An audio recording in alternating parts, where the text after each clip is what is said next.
শুভ সন্ধ্যা। কেমন আছো তোমরা সবাই? আশা করছি ভালোই আছো। আমিও খুব ভালো আছি।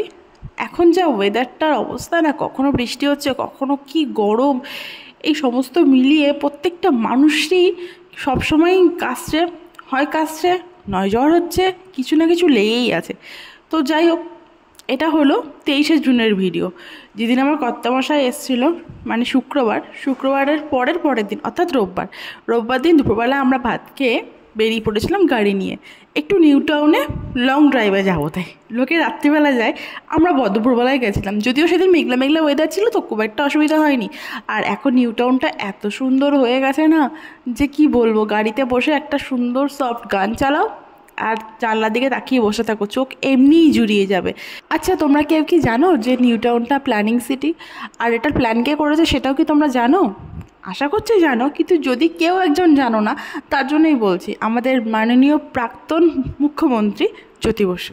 কি সুন্দর না, খুব ভালো লাগে আমার নিউ টাউনে ঘুরতে আসতে। আর এই উঁচু উঁচু আকাশ ছোঁয়া বিল্ডিংগুলো দেখতে যে এত ভালো লাগে। ভালো লাগার সাথে সাথে কিন্তু আমার অনেক প্রশ্ন মাথার মধ্যে উদয় হয়। তার মধ্যে একটা হলো যে এই এত উঁচু বিল্ডিংয়ের প্রত্যেকটা ফ্লোরে কি মানুষ থাকে, নাকি ফাঁকা পাখির বাসাই হয়ে রয়েছে? আর একদম এই বিল্ডিংয়ে যে টপ, মানে ছাদ যেটা, সেখানে কি আমাদের অ্যালাউ করবে আমাদের মতো সাধারণ মানুষদেরকে? সেগুলো আমার মাথার মধ্যে সারাক্ষণ ঘোরে।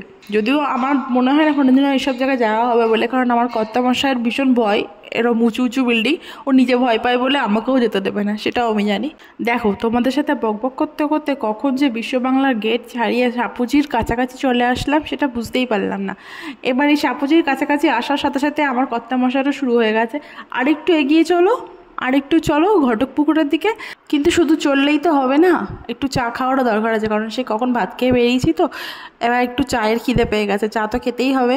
চা খেতে হবে বললেই তো আর চা আসছে না, চায়ের দোকান একটাও খুঁজে পাচ্ছি না, শুধুই বড় বড় বিল্ডিং। আমার কর্তামশাই তো রেগেই গেছে, আমাকে বারবার করে বলেছিল যে একটুখানি ফ্ল্যাক্সে চা বানিয়ে নাও, আকাঙ্ক্ষার ওদিকটা ক্রস করে যাওয়ার পরে কিন্তু চায়ের দোকান সেভাবে পাওয়া যায় না। আমি বলেছিলাম না না, পাওয়া যাবে, চলো। তো ইচ্ছা করছিল না অ্যাকচুয়াল চাটা করতে।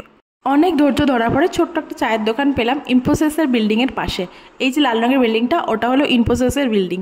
এবার আমরা চললাম আরও সামনের দিকে এগিয়ে। এটা কিন্তু আমার ইচ্ছা ছিল না, এই ইচ্ছেটা ছিল আমার কর্তামশায়ের। ও যখনই আমাকে এদিকটা ঘোরাতে নিয়ে আসে না, তারপরে যেই এই সাপুজিটা ক্রস করে, তারপরে ও শুরু হয়ে যায় আরেকটু চলো করতে করতে পুরো ঘটক পুকুরের ওদিকটা ওর যাওয়া লাগে। ওর খুব ভালো লাগে এদিকটা যেতে, তো যথারীতি আজকেও শুরু করে দিচ্ছে। ওর এই খালবিল দেখতে খুব ভালো লাগে, ইটভাটা দেখতে ভালো লাগে। আর আমি তো ছোটোবেলা থেকে এইসব দেখে দেখে অভ্যস্ত, আমার আর ভালো লাগে না এগুলো একদম। তো যাই হোক, ওর ভালো লাগার জন্যই আমি গেছিলাম। সত্যি বলতে কি, আমারও খুব ভালো লাগছিলো। আজকে প্রকৃতিটা এত সুন্দর নিজেকে সাজিয়ে তুলেছিল না, যে আমার ভীষণই ভালো লাগছিল। তাই আজকে আমি আর খুব একটা অমত করিনি। একদিকে আকাশে কালো মেঘ, আর একদিকে আকাশ অরেঞ্জ, অদ্ভুত সুন্দর লাগছিল। আর একটা সুন্দর কিছু আমার জন্য ওয়েট করছিল, বাট এটা কিন্তু আমি জানতাম না, বা আমার জন্য যেটা অপেক্ষা করছে সেটা আমরা কেউই জানতাম না। খুব আনন্দের আর খুব ভালো লাগা, সারা জীবন মনে রাখার মতো একটা সন্ধ্যে ছিল। এটা নিয়ে আসছি নেক্সট ভিডিওতে। এটাতে যদি আমি এখন সেই গল্প শুরু করে দিই, তাহলে অনেক বড় হয়ে যাবে। আর দেখতে পাচ্ছ কালো মোটা মেঘ আসছে, এই মোটা মেঘটা ক্রস করে বেরিয়ে যাওয়ার পরে কিন্তু ঝমঝম করে বৃষ্টি আসবে। আমরা তো ভিজে গেছিলাম, তোমাদেরকে ভেজাতে চাই না, তাই টাটা।